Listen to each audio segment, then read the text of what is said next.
காஞ்சி மகா பெரியவர் திருச்சியில் முகாமிட்டிருந்தார். அவரை தரிசிக்க விரும்பிய தொழிலதிபர் ஜம்னாலால் பஜாஜ் சுவாமிகளுக்கு அறிமுகமான ஒருவருடன் சென்றால் நன்றாக இருக்கும் என்று கருதி மூதறிஞர் ராஜாஜியுடன் சென்றார். ஜம்னாலாலை அறிமுகப்படுத்திவிட்டு ராஜாஜி சுவாமிகள் தங்கிய குடிலுக்கு வெளியே நின்று கொண்டார். சிவபெருமானைப் போல கம்பீரமாக காட்சியளித்தார் மகா பெரியவர். ஜம்னாலால் கைகளை உயர்த்தி வணங்கினார். உங்களுடன் துணைக்கு வந்தவர் யார் என்று கேட்டார் மகா பெரியவர். ராஜாஜி என்றார். அப்படியே அவர் எங்கே? வெளியே நிற்கிறார் என்றார் ஜம்னாலால்.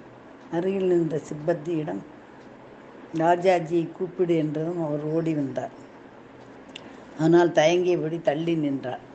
புன்னகைத்த மகா பெரியவர், அதிகாலையில் சீக்கிரமாக எழுந்து சுதந்திர போராட்டம் தொடர்பான பணிகளை செய்திருப்பாய். பலருக்கும் கடிதம் எழுதியிருப்பாய். உனக்கு வேலை பளு அதிகம். அதனால் உன்னால் குளிக்க முடியவில்லை.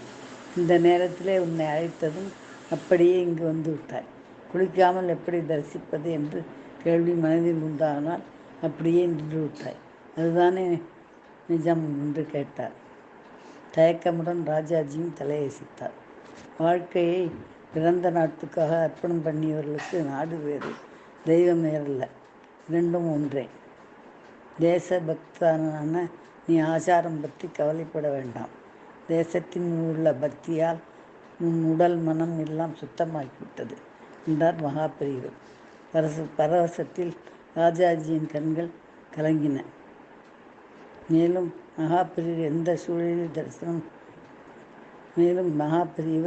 சூழலிலும் தரிசனம் பண்ண நீ வரலாம், தயக்கம் வேண்டாம். உன்னை போன்ற தியாகிகள் அனைவருக்கும் இது பொருந்தும் என்று கூறினார். கண்ணீருடன் தழுவிக்க நடமாடும் தெய்வத்தினும் சாஷ்டாங்க நமஸ்காரம் செய்தார் ராஜாஜி. பிரசாதம் கொடுத்து வழி எழுப்பினார் காஞ்சி மகா பெரியவர்.